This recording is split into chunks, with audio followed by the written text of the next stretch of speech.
মমতা ব্যানার্জির গুন্ডা বাহিনীকে 1 মাসের জন্য বন্ধ করে রাখুক, বোমগুলি পিস্তলের রাজনীতি বন্ধ করুক। মমতা ব্যানার্জির আর হিম্মত নেই এই পশ্চিমবাংলার মসনদে টিকে থাকার।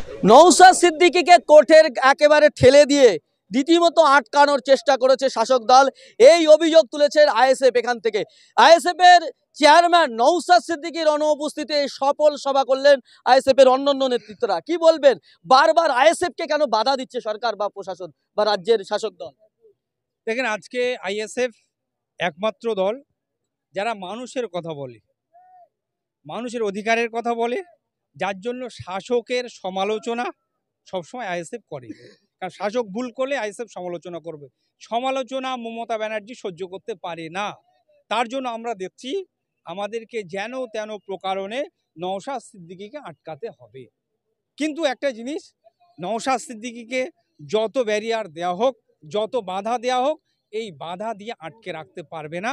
কারণ নওশাদ সিদ্দিকী ব্যক্তি নয়, নওশাদ সিদ্দিকী মানুষের অন্তরে জায়গা করে নিয়েছে। এই যে এই আইএসএফ একটা ছোট্ট রাজনৈতিক দল, তাকে বারবার বাধা দেওয়া হচ্ছে, কি ভয় পাচ্ছে শাসক দল তাকে? দেখেন, নীতি আদর্শের লড়াই যখন চলছে, আইএসএফ সে জায়গায় অনেক আগিয়ে রয়েছে। মমতা ব্যানার্জির এটা ভয় হতে পারে, কারণ আগামী দিন নওশাদ সিদ্দিকী যেভাবে মানুষের অধিকার নিয়ে কথা বলছে, সে হতে পারে আদিবাসী, হতে পারে দলিত, ধর্ম বর্ণ নির্বিশেষে মানুষের উপরে যখন অত্যাচার, মানুষের সাথে যখন অন্যায় হচ্ছে, নওশাদ সিদ্দিকী ঝাঁপিয়ে পড়ছে। এটা অটোমেটিক শাসক বুঝে গিয়েছে আগামী দিনে নওশাদ সিদ্দিকী মানুষ যেভাবে গ্রহণ করছে, আমার গদি টলে যেতে পারে, হয়তো ভয় খেতে পারে। একেবারে আমরা যেটা দেখছি যে নওশাদ সিদ্দিকী না থেকেই আপনারা যারা নেতৃত্বরা আছেন তারা আজকে একটা সফল শহীদ মিনারের মতো একটা কলকাতা বড় জায়গায়, সেখানে আপনারা একটা সফল সমাবেশ করলেন। দেখেন, একটা জিনিস আপনারা দেখেছেন, নওশাদ সিদ্দিকী যেভাবে মানুষের পাশে দাঁড়িয়েছেন, মানুষ আজকে নওশাদ সিদ্দিকী অন্তর থেকে গ্রহণ করেছে।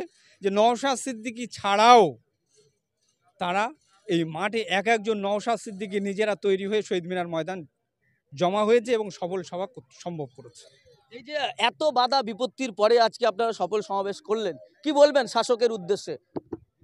দেখেন, আমাদেরকে আইএসএফ এর কর্মীদেরকে, আইএসএফ এর সৈনিকদেরকে, নওশাদ সিদ্দিকীর অনুসারীদেরকে ভয় দেখিয়ে, তাদেরকে আটকে, তাদের গাড়ি জ্যাম করে, তাদের বুথ থেকে বের হতে না দিয়ে শত ধমক চমকি দিয়েও আটকে রাখা যাবে না। আগামী দিন আপনি যে চেষ্টা করছেন, এই চেষ্টা সফল হবে না। আপনি যে বাধা দেওয়ার চেষ্টা করলেন, এই চেষ্টা আগামী 26 আপনার জন্য কাল হয়ে দাঁড়াবে। এই যে এত বাধা তারপরেও আজকে আপনাদের সমাবেশ সফল হলো, যেখানে আপনাদের দলের চেয়ারম্যান সম্পাদক থাকতে পারলেন না, কি বলবেন? এটা কি বলবো, মানে অত্যন্ত দুঃখের যে নওশাদ সিদ্দিকীর মতো ব্যক্তিত্বকে আজকের এই মাঠে আসতে দেওয়া হলো না। এটা একটা প্ল্যান মাফিক। কেন নওশাদ সিদ্দিকী কথা বলে আর ওদের জয়েন্টে জয়েন্টে আঘাত লাগে। মমতা ব্যানার্জি ভয় পেয়েছে, আপনার অভিষেক ব্যানার্জি ভয় পেয়েছে, রাজ্য সরকার ভয় পেয়েছে। নওশাদ সিদ্দিকী দলিতের কথা বলবে, আদিবাসীর কথা বলবে, শিক্ষার কথা বলবে, স্বাস্থ্যের কথা বলবে, কর্মসংস্থানের কথা বলবে। যার কারণেই দেখুন বিভিন্ন রাজনৈতিক দলকে পারমিশন দেওয়া হচ্ছে, কিন্তু নওশাদ সিদ্দিকীকে পারমিশন দেওয়া হচ্ছে না। তার একটা মিটিং মিছিল করার জন্য কোর্টে যেতে হচ্ছে। এটা মমতা ব্যানার্জি এত হারে ভয় পেয়েছে, কারণ মুসলমানদেরকে বোকা বানিয়ে রেখেছে, আর দলিত আদিবাসীদেরকে বোকা বানিয়ে রেখেছে, সংখ্যালঘুদেরকে বোকা বানিয়ে রেখেছে। অতএব এই সংখ্যালঘুদের যাতে আগামী দিন বোকা বানাতে না পারে, তার একটা চেষ্টা নওশাদ সিদ্দিকী করছেন। আর উনি চাইছেন যে এই সংখ্যালঘুদের মাঝে যদি নওশাদ সিদ্দিকীর বক্তব্য ক্লিয়ার হয়ে যায়, তাহলে তো আর বোকা বানাতে পারবো না। তবে দিদিমণিকে বলবো, আপনি সজাগ থাকুন, সাবধান থাকুন, কেননা বাংলার মানুষ কিন্তু সজাগ হয়ে গেছে, তারা জেগে গেছে। আপনার নাটক সব কিছু তারা বুঝতে পারছে। আপনার ওই যে হেজাব পরে ইফতার পার্টিতে যাওয়া, 10,000 মাদ্রাসা দেওয়া, এসব নাটক সব মানুষ বুঝে নিয়েছে। অথবা আগামী দিন 2026 সালে এর জবাব নওশাদ সিদ্দিকী, বাংলার অগণিত ভক্তরা, বাংলার অগণিত নওশাদ সিদ্দিকী, তারা জবাব দিয়ে দেবে। এই যে আইএসএফ একটা ছোট্ট রাজনৈতিক দল, তার বারবার তাকে আটকানো হচ্ছে, আইএসএফ কে ভয় পাচ্ছে দিন। আপনি ছোট রাজনৈতিক দল বলছেন কেন?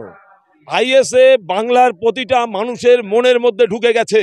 মমতা ব্যানার্জির গুন্ডা বাহিনীকে 1 মাসের জন্য বন্ধ করে রাখুক, বোমগুলি পিস্তলের রাজনীতি বন্ধ করুক। মমতা ব্যানার্জির আর হিম্মত নেই এই পশ্চিমবাংলার মসনদে টিকে থাকার।